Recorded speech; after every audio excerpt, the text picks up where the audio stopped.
많은 분들이 한국이 중국과 전쟁을 한다면 제7기동군단이 북진하고 현무미사일의 공격으로 중국에 초토화된다고 많이들 생각하실 텐데요. 그런데 사실은 전혀 그렇지 않습니다.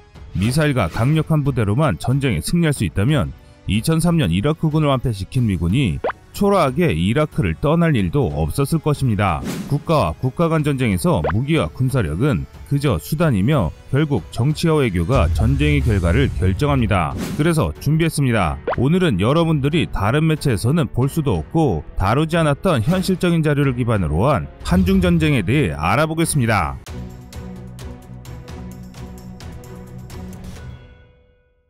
중국이 한반도에 얼마나 많은 욕심을 내고 있는지 자세히 파악하고 계신 분은 별로 없습니다. 이번 한중전쟁 시나리오를 위한 자료조사를 진행하면서 중국의 한반도 장악 의지는 우리가 생각한 것보다 훨씬 구체적이고 치밀하다는 것을 다시 한번 느꼈는데요. 중국 인민해방군의 북부정부는 산둥과 만주를 책임지는 중국 5대 정부 중 하나입니다. 지금 보시는 사진은 그 북부정부의 시설 중 한반도를 타겟으로 할 수 있는 공항과 군항의 위치입니다. 군사지식이 조금이라도 있는 사람이 이 요동반도와 북중국경의 군사공항들을 보면 경악할 수밖에 없을 것입니다. 요동반도에 5개, 북중국경에 2개의 공항이 밀접하게 배치됐는데 여기서 충격적인 것은 요동반도의 공항 간 평균 거리가 30km 안쪽, 북중국경의 공항 간 거리가 14km밖에 미치지 못합니다. 정상적인 민간공항이라면 자전거를 타고 가도 1시간이 걸리지 않을 위치에 공항을 지을 리가 없습니다. 이런 시설이 갖는 의미는 적의 공격으로 한두 개의 비행장이 훼손되더라도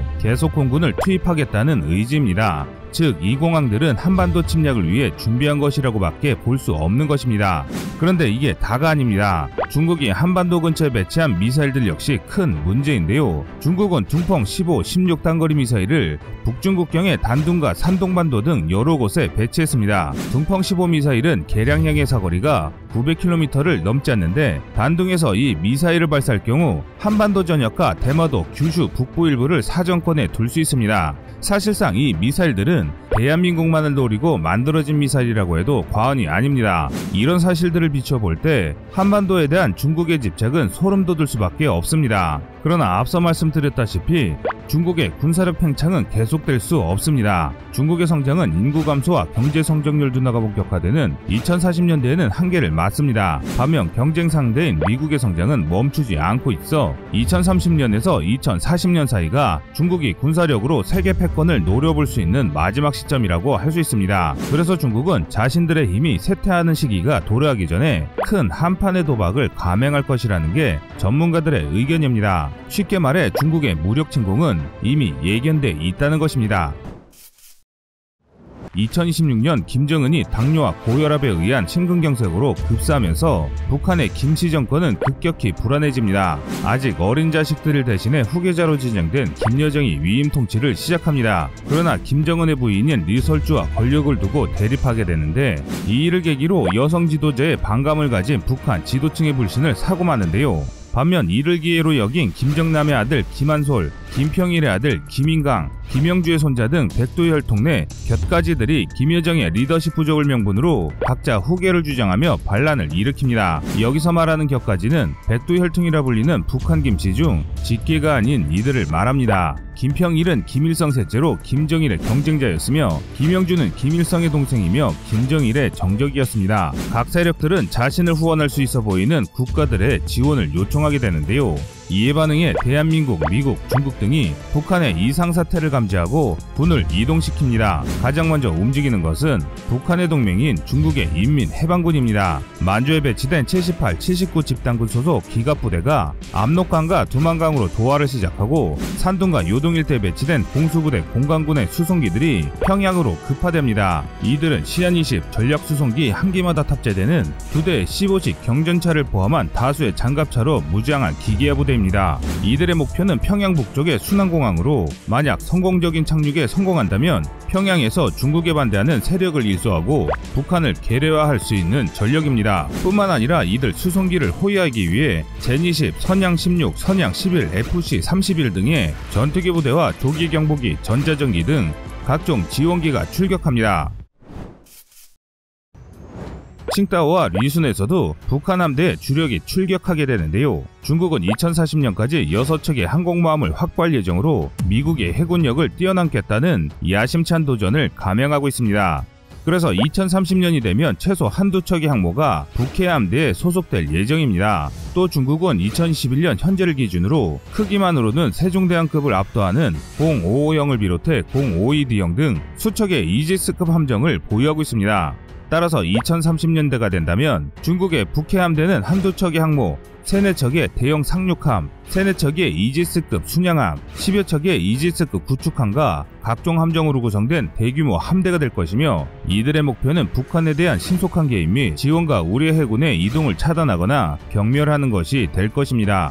육해공으로 진격하는 중국군을 엄호하기 위해 산동과 북중 국경에 배치된 대량의 미사일 포대가 우리를 조준합니다. 주요 목표는 서울공항, 청주공항, 우리 주요 군공항, 평택기지 등의 미군기지, 평택항의 이함대 사령부 등 북한으로 진격할 우리군을 지원할 모든 시설입니다. 반면 우리 국군도 북진을 개시하고 중국이 북한을 장악할 것을 우려한 미국 역시 발빠르게 우리군을 돕기로 결정합니다. 국군의 기계화 여단들이 후방에서 전방으로 재배치됩니다.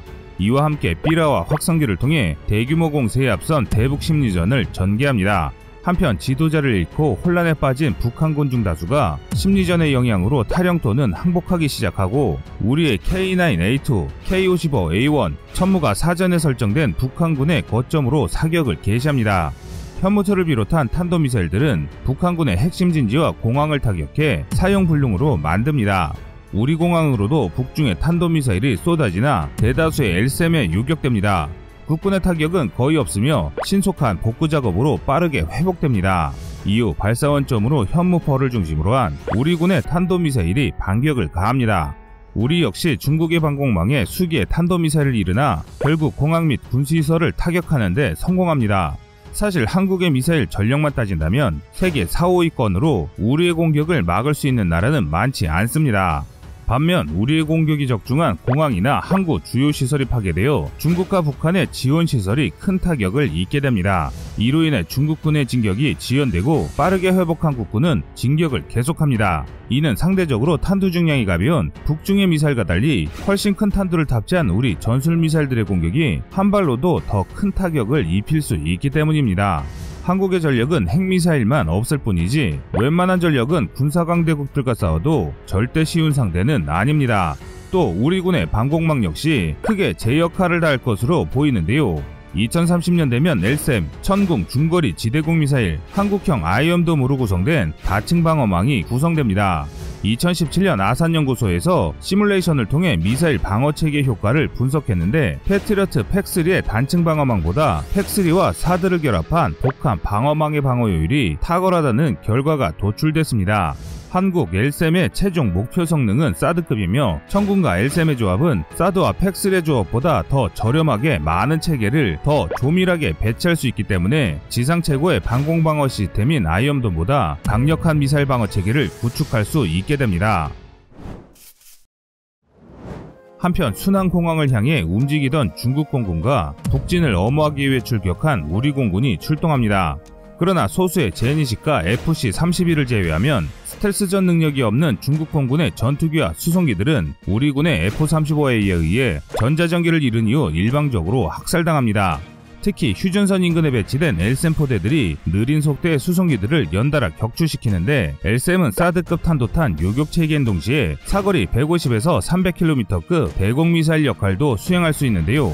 고향 북부 골프장에 LSM을 배치할 경우 평양 이북까지 주요 전장 전체가 LSM의 사거리에 포함됩니다. LSM의 위협에 수송기를 비롯한 중국군의 지원기들은 해항을 결정하고, 목표 달성에 실패한 중국 공군 역시 미 공군의 본격적인 개입 전에 후퇴를 시작합니다.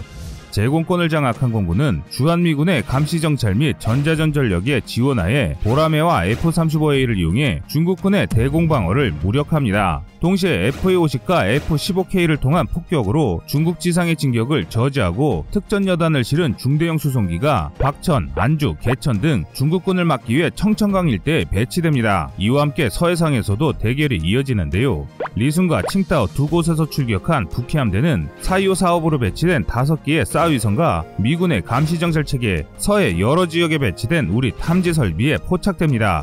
중국의 구축함지대가 있는 위순항은 남포항과 직선으로 330km 떨어졌으며 칭다오 구진커우에 위치한 항모전단은 직선거리 560km, 실제로는 600km 정도를 항해해야 남포항에 도착할 수 있습니다.